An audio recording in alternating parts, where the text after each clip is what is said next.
इस जंगल में हुआ है, आत्माएं तो भटकती है अगर किसी के साथ कुछ गलत हो। नहीं, भूत प्रेत तो मैंने कभी देखा नहीं यहाँ पे।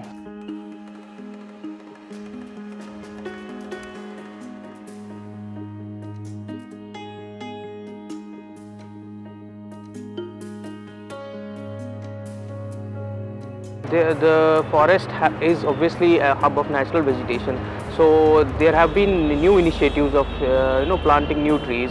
So since July this year, since July 2017, Development Authority has planted 20,000 new saplings. Most of them are medicinal plants, and they plan to plant, I think, 1.5 lakh new plants in the forest.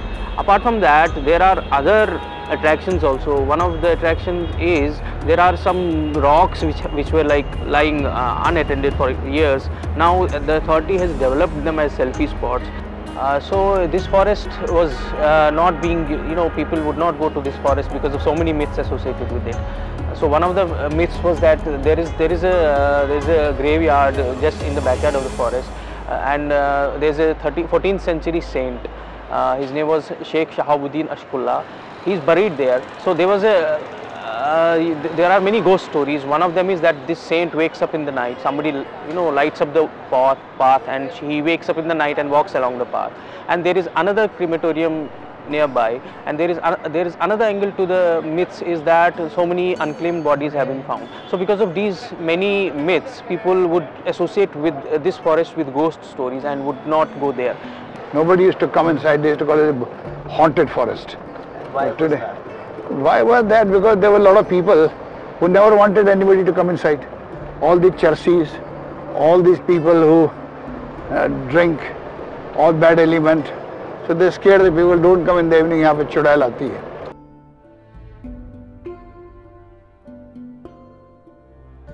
Forest in South Delhi along Mehrauli Vasant Kunj Road, it spread over 784 acres of land in the Aravalli range. But over the years, precisely from 2010, DDA, Delhi Development Authority, which owns the land, and a citizens group which is led by retired Air Marshal Vinod Rawat, they took up an initiative to beautify the forest.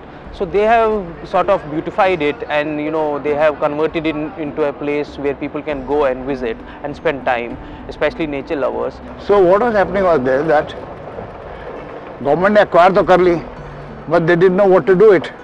The lack of any clear-cut guidance, and as a result, what happened was that whole area was getting filled with Vilayati Kikar and became a degraded forest. On top of that, same time they put a army camp, a CRPF camp inside the forest. And the CRPF camp was there, it's bound to disturb the biodiversity. So our challenge was, we went to the Lieutenant Governor and told him, look, this forest needs attention, and we gave him recommendations. We made a group of volunteers, what we call as working with nature. All right. So this group of volunteers or elderly people, and we told how to go about for the holistic development of this forest.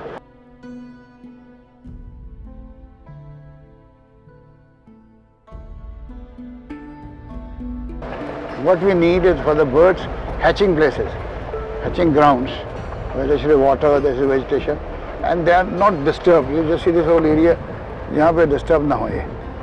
There are over the years they have set up 7 interlinked water bodies which has attracted birds, not only local birds, also the migratory birds from across the world. With waterfalls, with recycling, the more oxygen they get, the more water becomes cleaner and better. So with that, we are not making water reservoirs. We are making 24 hours water is flowing here. Third, 24 hours water is being recycled, cleaned, not by chemicals, but by plants. Our biggest achievement at the moment is that we have created so much water that a forest which had no water, you will find this forest composition may change after 50-60 years, where the water table will go up now.